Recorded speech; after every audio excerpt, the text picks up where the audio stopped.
Welcome to the Country Hipster Podcast. My name is Paul. I am the Country Hipster. That music that you just heard is no other than the Unholy Four and their hit song Dirty Knife. Go check them out on Spotify or Bandcamp or Apple Music or wherever you can find the Unholy Four. You can also follow them on Instagram as well. So usually I have to my left my brother and co-host Adam, but today I just have Snoop Dogg. So basically what happened here is Adam has spoken enough shit about Mexico and the Mexican people that we've had to cancel Adam. We've had to cancel, and we couldn't have him on the podcast any longer. That's also total bullshit. Adam's actually never said anything bad about Mexico or Mexican people. He actually only maybe once or twice notated that he didn't really like Corona and, and probably other Mexican beers. But I think over the last, 3 months or so, or almost 4 months at this point, we've pretty much have changed his attitude towards Mexican beers or Mexican style lagers and whatnot. At least that's what I'm hoping. But Adam is not here with me today, so let me kind of explain what's going on here. The best way for me to explain this is actually start from the beginning. So we actually started filming the podcast in March of 2023 of this year, and we've recorded our pilot episode. And my initial thought was that we would release the pilot episode sometime in April. Beginning middle of April, we would release the pilot episode, and then we would do our, what I was considering episode 1, which was the Bright Eyes episode. We would do that the second week of May. So the plan with that, though, was from the time we started recording in March up until when the episode 1 of the Bright Eyes episode that we did came out in May, we were going to record episodes during that time. And during that time, that would give us a buffer. So that way, if something came up and we weren't able to record on a Monday night, which is usually when we record, that it didn't matter. We could skip a week and we were still good to go because we had episodes recorded in advance. Even in the early episodes, you hear us talking about, oh, well, this comes out like May, blah, blah, blah. And, but what I wasn't thinking, which our producer, director, and editor extraordinaire, Mr. Jack Weiss, my son, what he said was, well, no, once you put it out, you just go. You don't launch a pilot and then wait a few weeks. Like you go, you launch, and you just keep going. So his logic was correct. And by that logic, we started recording, and we were only about 3 or 4 episodes deep. And when, we started really like rolling with this. So a few things have come up where we've had to skip a few episodes. As mentioned before, Adam does work nights. He works overnights. There's a couple of scheduling issues that he had. We went to the Gaslight Anthem concert the one week instead of filming, and just a couple other things. So ultimately we ended up the last maybe 4 or 5 episodes have been we're recording on Monday and we're releasing them on Thursday, which is our regular day to release them. So this week, it is actually now Tuesday of the week that I'm recording this. It's Thursday that you are actually seeing this. It'll be Thursday the 10th that you're actually seeing this. But is that date right? That date is right. Thursday the 10th when you'll actually be seeing this. But I'm recording it on Tuesday. We were actually going to record on Sunday this week, but I had a family emergency come up. So I had to cancel our recording session and filming session for Sunday night. And I already knew that Adam wasn't available on Monday because he had some work scheduling issues that he had to deal with. So my plan was to record it last night, Monday, but we had some storms come through the Philadelphia area, specifically Bucks County. And right as I was gathering everything up to get ready to film this and record it for you all, power went out and came back on at around 5 o'clock this morning. So we were out without power for a while, but it wasn't, that big of a deal. We just hung out and, went to bed and woke up and boom, we had power. The air conditioning was back on. Great. So that is why I didn't record last night and why I'm recording tonight and a family emergency. So eventually we'll get a few episodes deep, so we're a little bit ahead of it. So if you were tuning in expecting to hear our review of the Hooters One Way Home, you will have to come back next week for that. So what I didn't want to do was I didn't want to skip any weeks for you guys, especially we're a fairly new podcast. And if you're watching this and you're listening, we hope you have subscribed, and I really appreciate that you have for the people who have. And if you haven't subscribed, please consider subscribing on our YouTube, Spotify, or wherever you get your podcasts. We're on a lot of different outlets right now. I know iHeartRadio, I think Castbox, Apple Podcasts. So wherever you listen to your podcast, wherever you're listening to this right now, please subscribe to the Country Hipster Podcast. I really appreciate that. So also, wait, I got to backtrack a little bit. I'm getting a little bit ahead of myself. Now, if you look at our listings of our podcast, our episodes, you're going to notice that there is an off number. We technically are skipping episode 19. We're not skipping episode 19 in actuality, but paperwork wise, we are. So when we started doing this, again, I'm the podcast idiot, whereas my son, he knows everything. That's why he is our director, producer, and editor extraordinaire. I considered the pilot just the pilot. It's the pilot episode. The Bright Eyes episode, in my eyes, was episode 1, season 1, episode 1. There was the pilot and then season 1, episode 1. Jack, being how he is, has been numbering them from the pilot as episode 1. So his numbering has been a number ahead of what I've been putting on the basically the listings, the titles. So because I'm taking this opportunity to do what we're doing here today, we're technically skipping episode 19, but episode 19 was technically the Cure Disintegration, last week's episode. So we're, it's not that big of a deal, but this is now episode 20. This is our emergency episode, and we are calling it a random record episode. So what does that mean? Okay, so let's get to it. Here is what we are looking at here. If you see right up here, I have 15 different records. What you can't see is that on the top here on the record, here, I'll take one off because I don't want to give anything away. You can see here, I have these little post-it notes, and they are numbered 1 through 18. Under the cardboard is a record. So one of the things I talk about here on the podcast is about how I have to grade the records and list all the records for the OttsvilleRecordGarage.com, as well as the Ottsville Record Garage Discogs page.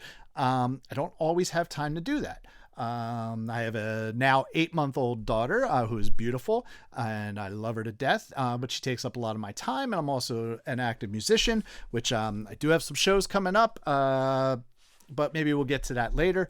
So I'm going to take this opportunity here to not only give you a record review, but also grade a record that I'm then going to list on the website. And we're going to get into how I grade records and why I grade records and the way I do it, to list them on the OttsvilleRecordGarage.com so you can actually buy from us in confidence. So these random records here are all records that I have set aside for my random inventory that I've gathered purchasing used records from other people, or Nick, who was our guest on the brand new episode, which is episode 15. He always gives me records. I have other friends that give me records. I have people I buy records from. So these are all a bunch of records from those different things that I need to get to grading and listing on the site. So I'm going to take one of those records, and that's going to be a random record. I don't want to get into my 25 or Adam's 25, and I don't want to pick something from my personal collection because it might end up in season 2, and I don't want to ruin season 2. Which, speaking of season 2, as I'm going back, if there's something that we haven't done or don't do during season 1, or just that you would like to see us do a review of, please put it in the comments, mark it in the comments, send me an email at info@OttsvilleRecordGarage.com and just say, hey, here's what I want to hear in season 2, because we are working on season 2 and we're doing a little bit of a format change, still the basic idea, but we want to be able to talk about and review some of the records that you, the listener, is suggesting to us. So I think that'll be a lot of fun. So please drop those things in the comments on YouTube or Spotify, or just shoot us an email, and we'll go from there. With that, we will definitely add those things. So just to give you an idea, there is a mix of different things in here. Some bands I love, some bands I hate, some stuff, and the value changes a lot too. Generally, if something's a lower value, I only do a visual grading of it, and I will list that in the listing. That is one thing that kind of like gets to me with people who sell used records, especially online. And I get it. I do get it to an extent. Most, not all, but most records that you see online or even in a record store are only visually graded. So generally they're looking at saying, okay, this looks pretty good. I'm gonna look at the cover. I'm gonna look at the vinyl. Ultimately, it's the vinyl that matters more in regards to value. They'll, either price it based off of previous sales or what they can find on Discogs, but they generally only visually grade records. Not everybody is listening to records. I do visually grade records up to a certain point. Two things with that. Number one, it's generally a lower price point, like maybe like under $10, usually even lower than that. Just because I'm very specific about the records that I buy. I sometimes maybe don't visually grade over like $6. It just depends on what it is. But generally, it's a lower value that, like, hey, if I spend $3 on this record and it sounds like shit, I don't really care. You know what I mean? It's like, cool, whatever. It's $3, But I list that it's visually graded. If I have something that is visually graded, I will actually put the first 2 words on the description on our Discogs page and the website for that title is visually graded. So you know that I didn't listen to this. Generally, things that are above a certain value or that I just want to listen to, I will listen to those records, and that is how I grade them, by listening to them. I clean them, I listen to them, and then, price them based on the research of market value of what's going on with Discogs and whatnot. And some of it is based off of previous sales experience also. If I have like 10 Barry Manilow records of like the same title, I might actually like visually grade all that, but it's generally listed as, hey, there's multiple copies of this. It's usually like maybe listed for $1, $2, something like that. And I'll say it's like multiple copies of all varying degrees. We ship the best one first, go for it. Again, it's $1 or $2 record, and it's like something that we would have a lot of. But if I have something that's like, a Beatles record that's like worth, say even $8 resale of a used record, I'm going to listen to that record regardless if I like it or not. I'm going to listen to it. I'm going to give you an honest review, or not honest review. I'm going to give you an honest review today, but I'll give you an honest grading, and I also grade conservatively. So some of the records that are here right now, so I just wrote down a few of them. I don't know what order they're in anymore because I set this up and covered them up, so I don't know what they are. So I got a Pat Benatar in there. I got a Beatles in there. There's a Paul Simon in there. There's a Led Zeppelin in there. There's even a Frank Sinatra. So it's kind of all over the place. So I don't know what we're going to be getting out of this here. What I do know is that I'm going to be picking it at random because I made these little tabs up, right? They're numbered 1 to 15 as well. And I am going to call this my Picture of Tom. I do not want to use the Box of Michael because that is for like our 50 records, 25 each between me and Adam, respectively. Also, but speaking of the Box of Michael, again, this is Tuesday. Michael, who the Box of Michael is named after, just recently had a birthday over the weekend. So happy birthday, Michael. And ironically enough, our brother Brian, let's hear it for Brian. They actually have the same birthday, or had the same birthday. Brian doesn't have any birthdays anymore. But they had the same birthday. But they were born 3 years apart. 2 years, 3 years. I think it's 3 years. I think it was 3 years apart. But on the same day. So that was pretty cool. So happy birthday, Mike and Brian. And we go from there. If you have noticed, I am still on my sugar detox, so I am drinking the AHA. This is once again the peach and honey flavor, which is probably my favorite flavor. Got a few different flavors, but I think that's my favorite. But like I said, so this is our Picture of Tom, even though it has a picture of the country hipster on the front. I actually use this picture when I'm playing shows. I'll put it out. I started putting it out as a tip jar because people would like come up to me to give me a tip, and I'd be like, oh, just put it on the music stand or just throw it in the case, and it is what it is. So I started taking this. I got this. I was at an Oktoberfest a couple years back, and you could buy pitchers of beer there. It was really cool, but you had to leave a $5 pitcher deposit. And so if you returned the pitcher, you got your $5 back. If you wanted to keep the pitcher, you paid $5 for the pitcher. So I actually paid $5 for this pitcher. I drank many beers out of it that day. So it has done me well, and now it is my tip jar. And since Tom Bernhard is the official bartender of the Ottsville Record Garage and the Country Hipster Podcast, we have named the pitcher after Tom. It is the pitcher of Tom. So I'm going to put these numbers in here. Boop, boop, boop, boop, boop, boop. Like I said, I cut these out. I did these crudely. They're very crude as to what they are. And from here, I will select what our random record review is going to be on.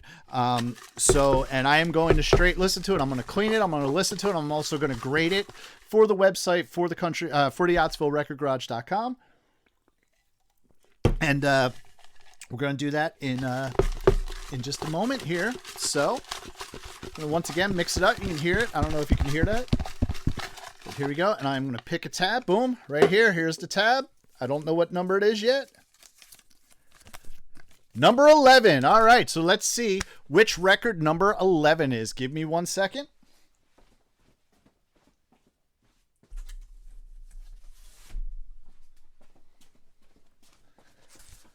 All right, so here it is, number 11. I can see the back cover right now. I know what this is. This is pretty funny, if you ask me. I almost burn it up because of my candle here. Boom. It's the Carpenters, Now and Then. So that is what our random record review and grading is going to be on. Karen Carpenter and her brother. Karen Carpenter. Let's do it. Yep. So that is what our random record review is going to be on. That is what I will be grading and reviewing for you in just a few minutes. So the first thing I am going to do, and I do this with every record I grade, whether it's visually or listening to it, is that I'm going to clean the record because I do not want to ship someone a dirty record.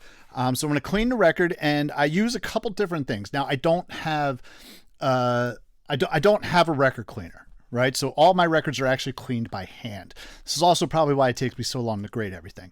Eventually, I would love to get one of those really nice like VPI record cleaning machines, or some sort of like sonic record machine, something like that, where it like cleans them real quick and whatnot, and it's good, and then you can go. I've thought about getting like a spin wash, or I think Vinyl Style has a spin wash type of deal. The problem with that is, like, I guess my fear is that even though you put the things over the label, I'm going to mess up the labels, as well as like, then you wash it, but then you got to wait for it to dry. So then that's taking time away from, me being able to grade that record. And like, yeah, maybe I do like 5 or 10 at a time and then leave them on a drying rack to go. But then still it's still collecting dust while it's waiting to dry. And again, it's slowing me down. So what I actually do is I clean the records by hand. I basically use terry cloths, like the kind you would get for like turtle wax to like wax your car or dry off your car, something like that.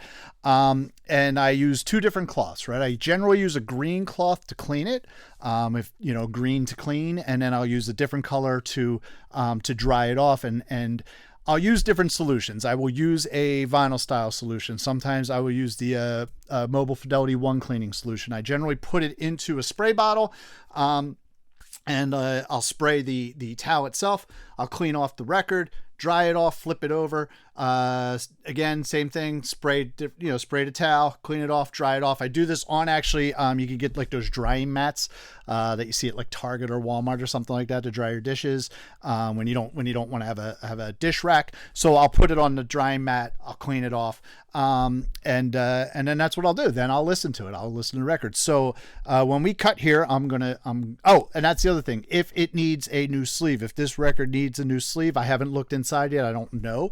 Actually, I'm going to do something too. But if it needs a new sleeve, I would go ahead and replace the inner sleeve. It's just generally a paper sleeve, but I don't like to ship stuff without sleeves.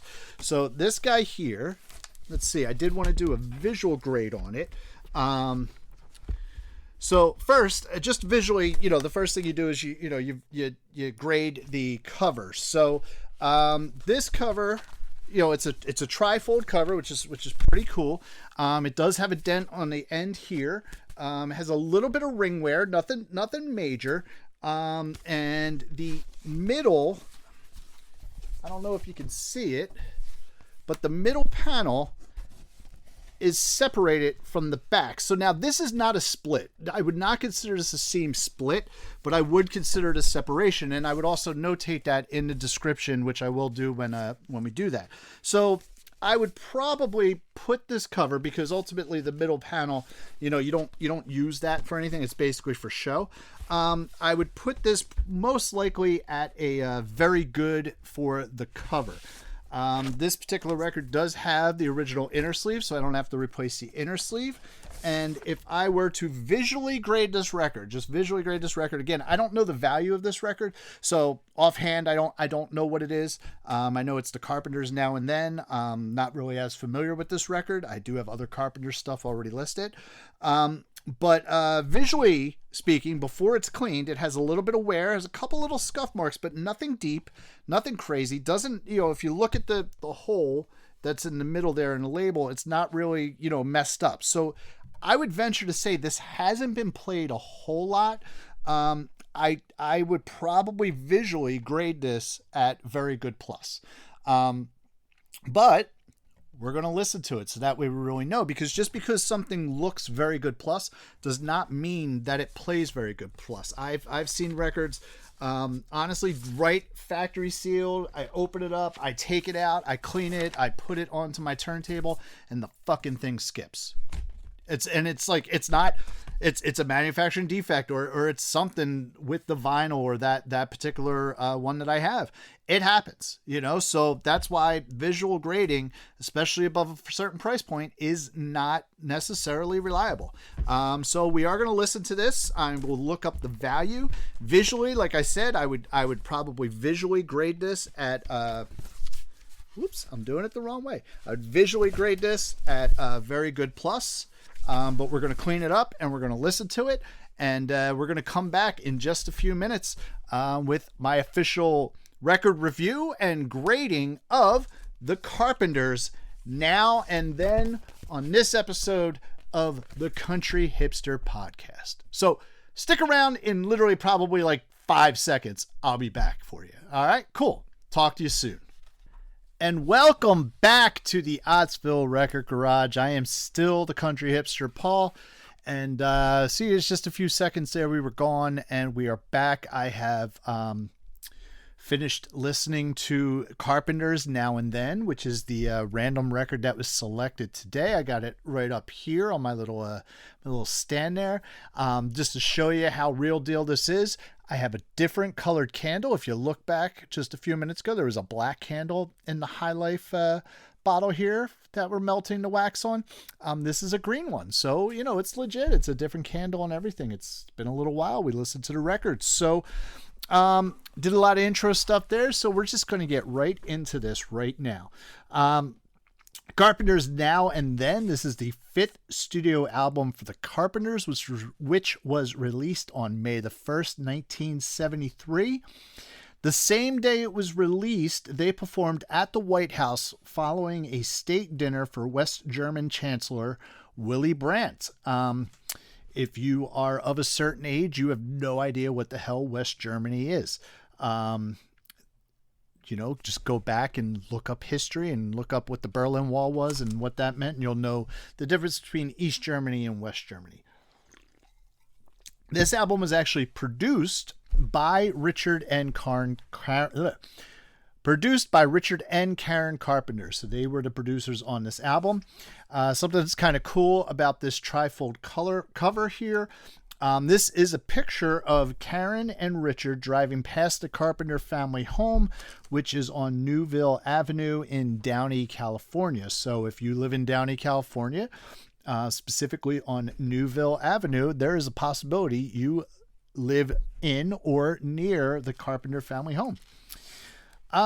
So this album, for all intents and purposes, is basically an album of covers with the exception of the song Yesterday Once More. It's kind of similar to Willie Nelson's Stardust, which we believe that was episode 2. And that was also an album of covers. But yeah, so they did that here. Apparently in the yeah, actually no, I'm going to get to that in a minute. So yeah, basically this is an album of covers with the exception of Yesterday Once More, which Richard Carpenter did write. Apparently he got the melody in his head while driving, and so he did. They fully cover a few songs on this, which is basically side one. So Sing by Joe Raposo, who was a frequent composer on Sesame Street.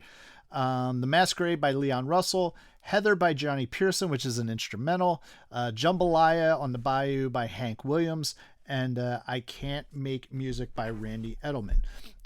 So that's side one. That's side one, and those are the songs where it's like full songs of this is what we're doing here. Side two, it starts with Yesterday Once More, which they do a full version of Yesterday Once More, but then it goes right into this medley. So there's like an 18-minute medley, which is pretty much side two. The medley on side two consists of songs by the Beach Boys, Ellie Greenwich, Carole King, and just a bunch of other people. Excuse me. And there's also a reprise of Yesterday Once More, which is the song. They do the full song of Yesterday Once More as the lead into the medley. So, and we'll get to the medley in a second.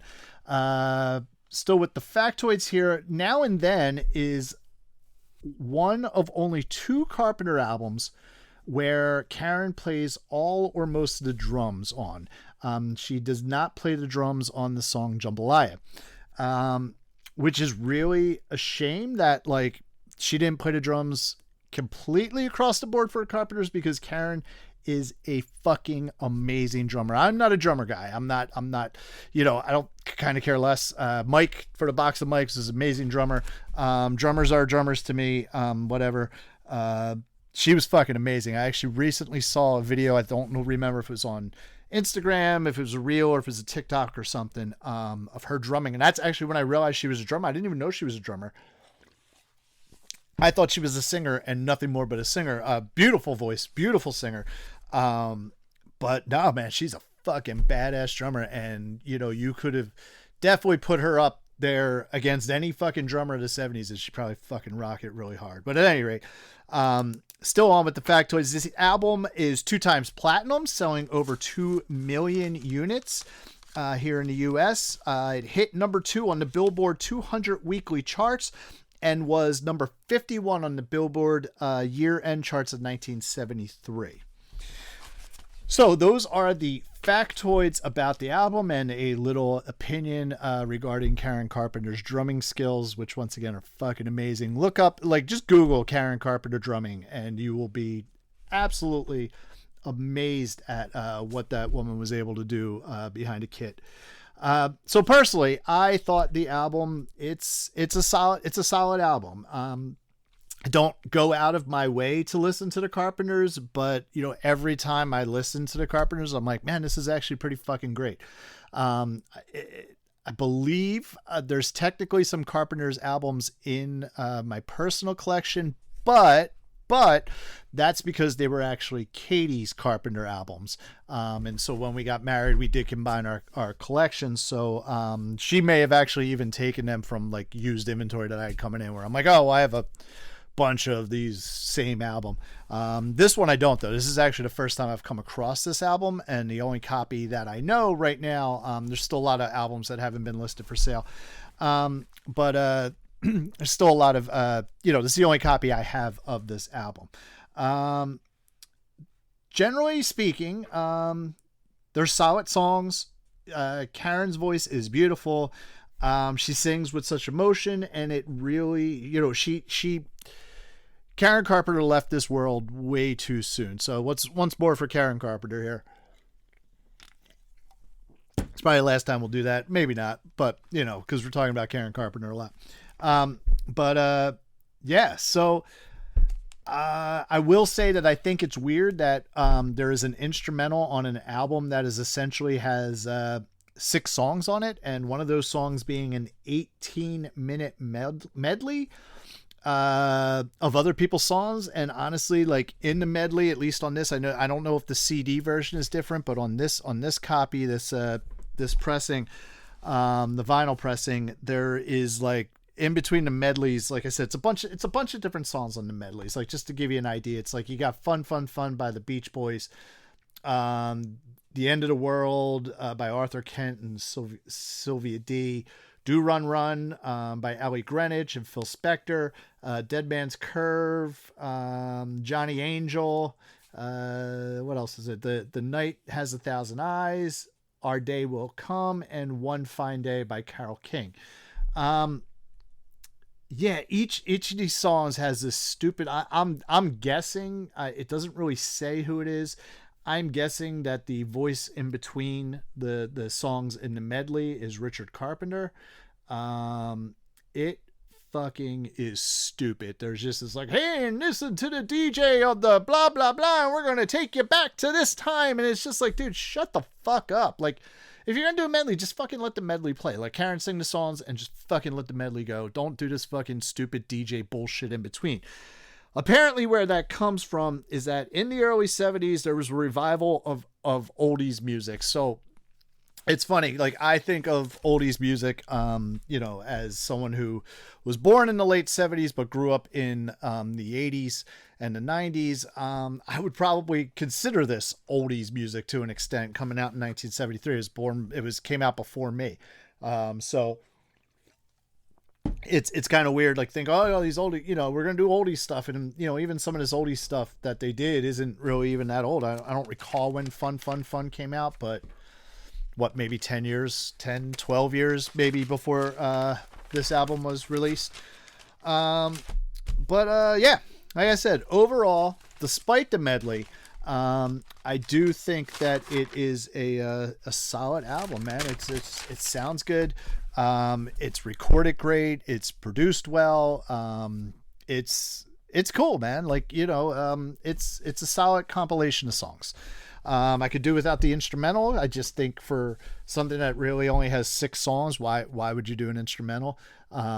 Just seems kind of a waste, especially since, like I said, Richard Carpenter is a talented songwriter. I believe he did most of the songwriting for the Carpenters. So, dude, write another song and throw it on there. I mean, I know it's not easy to just pull songs out of your ass, but still, I think there could have been a little bit more there. So this is the Country Hipster Podcast, and I'm trying to keep the format as much as I can. But I can't do everything, because number one, I'm by myself. And number two, we literally so basically what I'm getting at is the Regina factor. My daughter is now 8 months old. She turned 8 months on Saturday. So we're very, very excited about that. And she's like doing all sorts of crazy shit. She learned how to play peekaboo today, which is pretty fucking awesome. She put it I was changing her, and like she had a onesie and shorts. I took the shorts off and I put it on her face. I was like, "Where's Regina?" And she pulled them off, and I said, "Where's Regina?" And she put them up again and pulled them off. So it was, it was cute. She's getting big, and she's 8 months now, and she needs to stop growing. I will say that for myself and for my wife Katie, we both agree that Regina needs to stop growing. But like I said, you saw me pull the paper out. I know it was only a few seconds between when I said, "Hey, come back," and when we came back.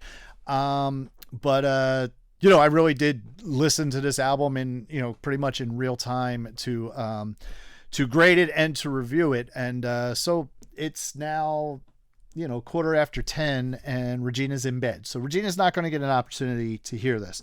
Plus it doesn't really go into the Regina factor of me and Adam, because it's, this is kind of like an offshoot. But if I had to guess, I would say that Regina would probably like this album. Maybe I'll play it for her tomorrow or something.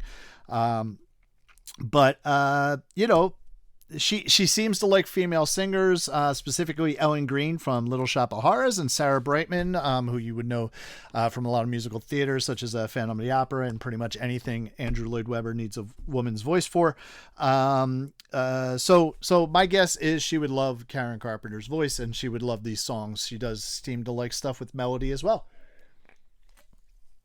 So the things I can do, though. Top 3 songs, my top 3 songs. We don't get Adam's top 3 songs. Hold on, wait, I'm sorry. I just forgot. I'm not the only person here. Snoop, what are your top 3 songs on this album? Snoop is so wise. He just looks at me and I just know. He's like, man, you put a dagger through my heart with that stare to Snoop. All right, cool. He doesn't want to give his top 3, but we know Snoop likes it, so it's cool. So my top 3, in this order, and it actually, it hit me like once I heard it, when I flipped the record on the beginning of side 2, once I heard it, Yesterday Once More is such a fucking solid song. I honestly forgot about that song. I forgot that song existed. And then I heard it. I'm like, fuck, man, I love this song. This song's beautiful and it's good. So Yesterday Once More is my number 1. Number 2 is Sing, which is funny. 2 things about Sing. Number 1, I remember one of my earliest memories as a child is in kindergarten, walking in a distant elementary in Northeast Philadelphia. And my teacher was Mrs. Brown or Miss Brown. Mrs. Brown. And we're sitting there and we're all, little kindergarten kids like, what the fuck are we supposed to do here? And she starts playing the piano and starts playing Sing. And we, throughout the whole school year, she worked on Sing with us. As the grade, and we performed it at our kindergarten graduation. So even back in the in 1970 or 80 something or other, they had kindergarten graduations. It's not a new thing, and we performed it. That song, like I said, was written by Joe Raposo, right? Did I get the name right? I don't know if I'm saying it right. Raposo, yeah, Joe Raposo, who was a frequent composer for Sesame Street. This was also on Sesame Street. You've actually heard this song, and I believe this version on Sesame Street. A&M, the record label which released this album, did not want to release Sing as a single. It was the first single released on the album, and it was released on January 13th, 1973, so a few months before the album itself had been released, and it hit number 3 on the Billboard Hot 100 of April of that year. So the record label was wrong, as they usually are, which I've come to find. Record labels are usually wrong, and the artist is usually right. My least favorite, it's the medley. It's real easy to go with the instrumental. That's, I don't know, for me, like, just picking the instrumental is kind of like a weak pick. It's just kind of like, well, whatever. Like, I don't particularly care. It's be kind of like a slash, it'd be the medley slash the instrumental.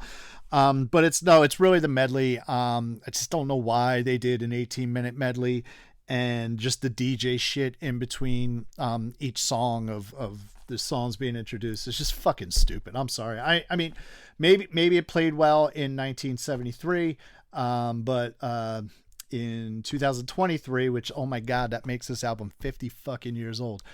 Yes, it's a 50-year-old album.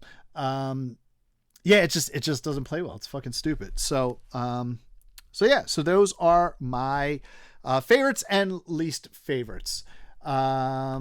So what I did say was I was going to real-time grade this, and I have graded this album. So let's talk about what we have here. Okay, so this pressing here that I have is a 1973 Columbia Records Club pressing. So when you would, pay that penny and get all those records and never buy anything else, this was one of the records you could get even back in 1973. What you can't probably see there, but on the spine here, it has a little CRC. If you see that when you're record shopping, that means it is a Club edition, Columbia Record Club, CRC. You can two things you could do to spot Columbia House Record Club or Columbia Record Club pressings is, number one, you'll see the CRC. It's either on the spine, sometimes it's on the back, sometimes it's just real, like, at some point they actually started putting on some of the records printed with permission of blah, blah, blah for Columbia Record Club. So some of that is there. Sometimes you'll see the CRC also on the label on the vinyl itself. Sometimes it's not. Another thing that can tip you off that you have a club pressing is if you look at the catalog number. Now, the catalog number on this overall record All of the A and M stuff starts with an SP. So it's SP-3519. Even though it's the Columbia House Club edition. BMG also had a club even back then, more so I think they started more in the 80s.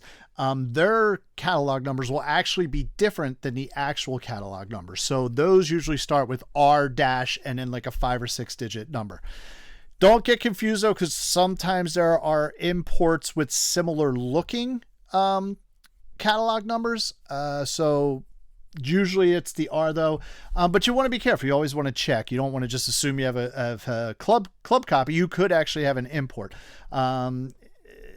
Different countries use different numbering systems for their catalog numbers. So, but that's something to keep in mind. So again, the ways to know right off the bat if you have a club pressing or not is the CRC, if you see that somewhere on the label, or if you have a catalog number that starts with an R dash and then it's usually like a 5 or 6 digit number.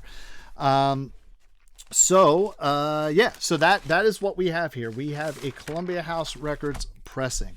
So let's talk about the grading about this. So the first thing I did, we already actually kind of graded the cover, which I am grading it at very good. Nothing has changed on that as to the first segment of this podcast here.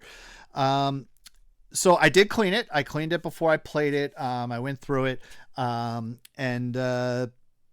so I visually graded it at very good. There was a little bit of wear on the record stuff, but really not much at all. Which most of it was just kind of like some probably sleeve scuffs. Sometimes when you're pulling it in and out, you get little scuffs on the vinyl there. And nothing, no real scratches, not even any scratches, no light surface scratches, nothing deep. So, visually definitely very good plus.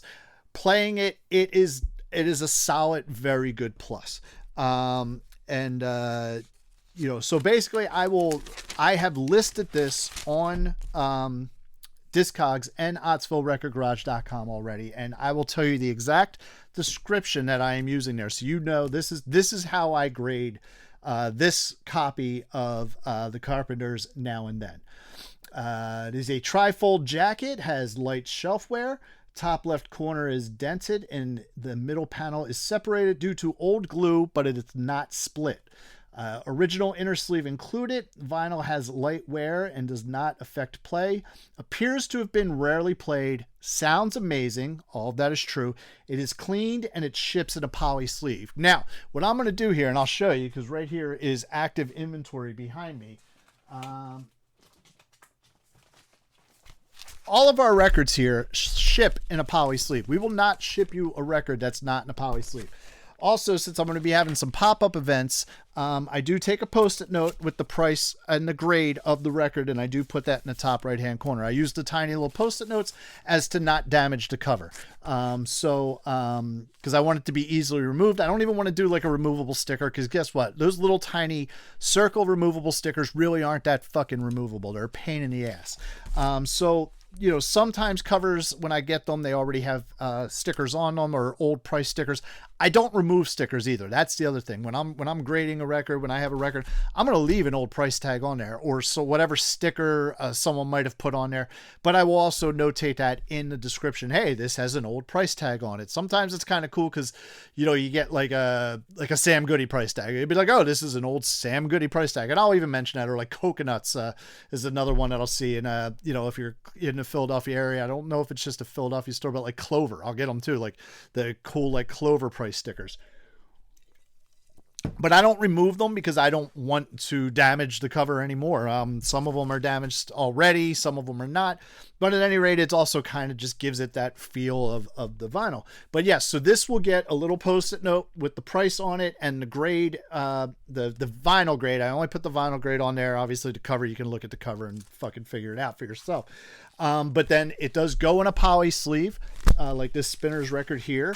And it is on my shelves in a poly sleeve. Once it gets graded, once it gets cleaned, once it's listed for sale, it goes in a poly sleeve and gets put on the shelf in a poly sleeve. So if you see this stuff back here behind me, this is active inventory that has already been priced and graded and is in a poly sleeve waiting to ship. Then when we ship it, I'm going to put it in some bubble wrap and some cardboard and put it up in the cardboard box. Excuse me, it's a 2 or 3 ply cardboard box. I forget. I tend to use a little bit of oversized boxes, just so I can give it a little bit more cushion when I fold it up. I'll throw in a couple stickers for you, and there you go. I will ship it out to you. So that is generally how we do things here at the Outsville Record Garage. So this will go into a poly sleeve and will end up on the shelf tonight when I am done this. So if you are interested in this record, you can either check out our Discogs page, which if you search us, I don't even know if you can necessarily search us, but it's Outsville Rec Garage, REC Garage, on Discogs, or you can go to outsvillerecordgarage.com and you will see this listed right now. It's because I just listed it. It is on the top of the homepage. Let me make sure that happened. Yep, it's the first thing listed as newly added titles. And so let's get into some other stuff here. Like I said, this is what I ended up doing. Hold on, let me come back here. All right, so once again, the grade on this, the media is at very good plus, and the sleeve is at very good because of the corner dent and the mid panel separation, which again is not a split. It's just old glue. They just literally glue cardboard together. And after 50 years, things tend to, not work as well as they did 50 years ago, just like people. So it's not split. A split would be where you actually see a tear in the spine or on the seams. Which is usually indicative of the record moving around in there, either through shipping or just through back and forth movement and sometimes mistreatment. But this is not split. Plus, that middle panel is not supposed to hold the LP anyway. It's actually the back panel with Karen's face on it that actually holds the LP. So it's definitely not a split. It is a separation. You can probably get a glue stick and fix it yourself if you want to. I won't do that. Again, I don't do that stuff. I listen to the vinyl, or I visually grade the vinyl, let you know what's going on with it, and you can make your decision from there. So there are currently on Discogs, not including this copy, there are currently 11 copies of this pressing available, and they range in price of $2, which is graded as very good / good plus, to $24.70, which is graded at near mint. So let's talk about that for a hot second. So as you can see, there's a big disparity in the price between a very good / good plus to a near mint. Now, if you look at on the Discogs page, you can see all the different pressings, all the different offerings that are available of this pressing. On OutsvilleRecordGarage.com, if you're buying a used album, I haven't gotten caught up on it, but I am in the process of, when we have a used album listed on OutsvilleRecordGarage.com, putting a link back to our Discogs page so you can actually even go and look at all the different offerings that are available, and you can get the full album information. We don't put track listings and producers and shit like that on Outsville Record Garage. I have enough shit I have to do. The less I have to copy and paste, the better. But I do put the link from our Discogs, from our Outsville Record Garage, back to our Discogs page, to our listing on the Discogs page. Whether you buy from Discogs or you buy from Outsville Record Garage, I don't care. I hope you'll buy from Outsville Record Garage in general, whichever one you come to. The difference for me is seller's fees, and one is more, one is less. It is what it is. I'm not really worried about it. I appreciate your business, and I hope you buy a lot of records from me. So with that, I try to give really good descriptions. I try to give honest descriptions, and I grade conservatively. So, the person who has this listed at very good and good plus has absolutely no description whatsoever about the condition of the album they're selling it. Now, I'm going to guess that they visually grade it because they are actually called grade visually only. And they have 100% rating with over 4,800 ratings. So you could probably believe them. I would guess that they probably sell some good shit.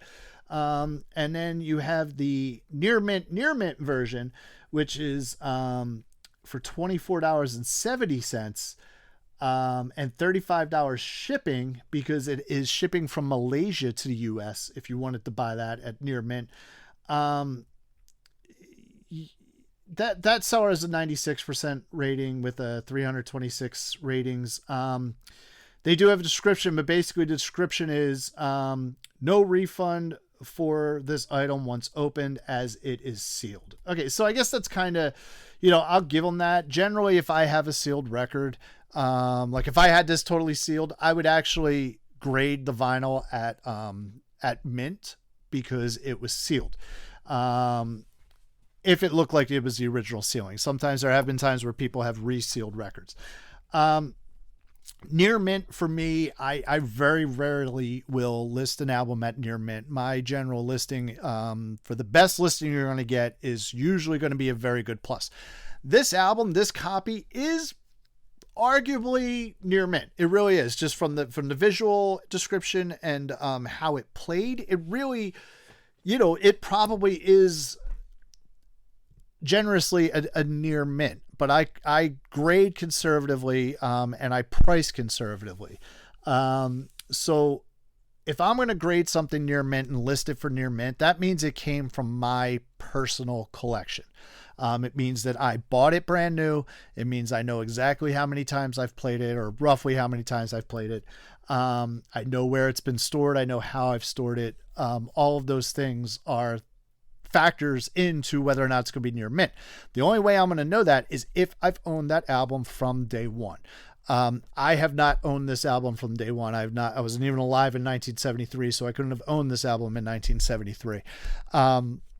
So in good conscience, I could not grade this at near mint. I don't know whose basement it's been in. I honestly don't remember who I got it from or in what situation I got this album. So that's how I feel about near mint stuff. A lot of times I think if people are listing stuff for near mint, I question it. I really do. Unless they could sit there and say it's from my personal, my personal collection. I have a tough time believing near mint listings, but that's me.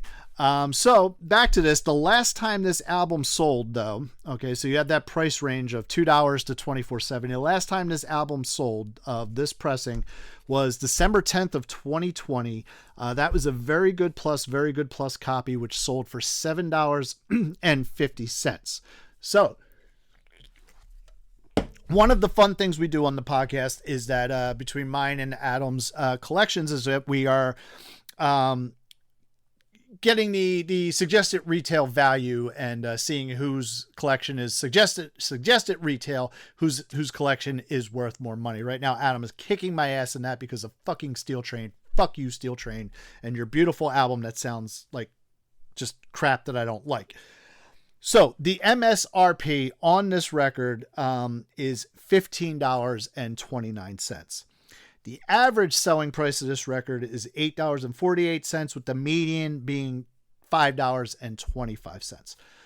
So what does that mean, right? So as you can see, there's a big discrepancy between a very good plus and a near mint copy. I mean, it's like a $22 difference. The average is, just kind of that's what the average price is, and the median is where it actually sells. So a very good plus copy sold in 2020 for $7.50. I like to be competitive. I like to sell records. I'm not trying to collect records. I am collecting records of my own, but those are the records I'm going to collect. I want to keep those records. These records, such as the Carpenters Now and Then, I am trying to sell. I want you to buy them. Since I am pricing it to sell in the condition that it is in, I'm listing this, and is currently listed on Ottsville Record Garage and our Discogs page for $6.99. So a little bit above the median, below the average, a little bit below where it sold in 2020. Again, there's not many copies of this, but that's the thing to think about. So there's previous to there's now 12 copies. Previous to ours, there were 11 copies of this for sale, and it hasn't sold in 2.5 years. So what am I going to do? Price it for $15? It's fucking stupid. But I do think it's a solid copy, and I do think it's a $7 record. I would feel good about because of this condition, I feel good about selling it for $7. And I would feel good about buying it for $7 if I wanted to buy this record. That's just me. And that's what a lot of when I'm pricing records and when I'm grading them, even though I'm not keeping this and I don't, and I have hundreds of records listed for sale and I'm not keeping those, I grade them and price them as if I was buying it and as if I was keeping it. So, my personal thing is like, hey, I want to get a good value for what I'm buying and I want it to be a good copy. So that's my general philosophy on grading. As far as our grading standards, we use the standards that are on the Discogs. You can see what their grading standards and what the meaning of very good plus and very good and near mint and good and fair. You could actually look up on Discogs and figure out what that is. So we do use those standards. Again, I'm a little more conservative based on that. So that's what we got here, man. Like I said, overall solid record. I like it. Karen Carpenter's beautiful. I miss Karen Carpenter's voice, although at least we have lots of recordings. So one more time to Karen Carpenter.